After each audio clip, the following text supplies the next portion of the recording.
நாம் கட்டும் வீடு. ஒரு வீடு கட்டி கொடுக்கும் மேஸ்திரி வயதாகி போனதினால் தன் வேலையிலிருந்து ஓய்வெடுக்க விரும்பினார். அதை தன் எஜமானிடம் சொன்னபோது அவர் தனக்கு கடைசியாக ஒரு வீடு கட்டி கொடுக்க வேண்டும் என்றும் அதை ஒரு அருமையான நண்பருக்கு கொடுக்க வேண்டும் என்றும் அதை நல்லபடியாக கட்டி கொடுத்துவிட்டு நீங்கள் ஓய்வெடுக்கலாம் என்றும் கூறினார். அதை கேட்ட மேஸ்திரிக்கு வருத்தமாக இருந்தது. நான் ஓய்வெடுக்கலாம் என்றால் இப்படி நமக்கு வேலை கொடுக்கிறாரே என்று நான் என் இஷ்டப்படி கட்டுவேன் என்று நினைத்தவராக இருப்பதிலேயே குறைவான விலையில் சாமான்களை வாங்கி ஏதோ கட்டி முடிக்க வேண்டும் என்று கட்டி முடித்து சாவியை எஜமானரிடம் கொடுத்தார். எஜமானர் அந்த சாவியை வாங்கி, இந்த வீட்டை யாருக்கு கட்ட சொன்னேன் தெரியுமா, அது உங்களுக்குத்தான் என்று சாவியை அவரிடமே திருப்பி கொடுத்தார். அதை கேட்ட மேஸ்திரி அதிர்ந்து போனார். முதலிலேயே தெரிந்திருந்தால் நல்ல விலையேற பெற்ற சாமான்களை வாங்கி வீட்டை கட்டியிருப்பேனே என்று நொந்து கொண்டார். நாம் ஒவ்வொருவரும் கூட கிறிஸ்துவின் அஸ்திபாரம் என்னும் அவருடைய வார்த்தையின் மேல் அஸ்திபாரம் வைத்து நம்முடைய சரீரமாகிய தேவனுடைய ஆலயத்தை கட்டுகிறோம்.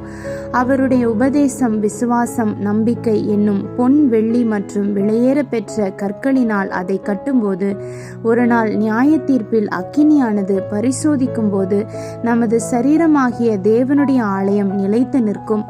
ஆனால் அவருடைய உபதேசம் அல்லாத மற்றவற்றின் மேல் வீடு கட்டப்படுமானால் அது மரம், புல், வைக்கோலுக்கு சமானமாய் நெருப்பு பரிசோதிக்கும் போது பரீட்சைக்கு நில்லாது, அது அழிந்து போகும். ஆகவே நாம் கிறிஸ்துவின் உபதேசத்தில் நமது வாழ்க்கை நிற்கும்படியாக கட்டுவதற்கு எச்சரிக்கையாக இருப்போம். அதுபோல ஊழியக்காரர்களும் அஸ்திபாரமாகிய இயேசு கிறிஸ்துவின் மேல் தங்கள் ஊழியத்தை கட்டி எழுப்புகிறார்கள். ஆனால் அவர்கள் எப்படி அந்த ஊழியங்களை செய்கிறார்கள் என்பது கர்த்தருக்கு மாத்திரமே தெரியும். பணத்திற்காகவோ புகழுக்காகவோ கட்டியிருந்தால் அக்கினி பரிசோதிக்கும் போது அது எரிந்து ஒன்றுமில்லாமற் போகும்.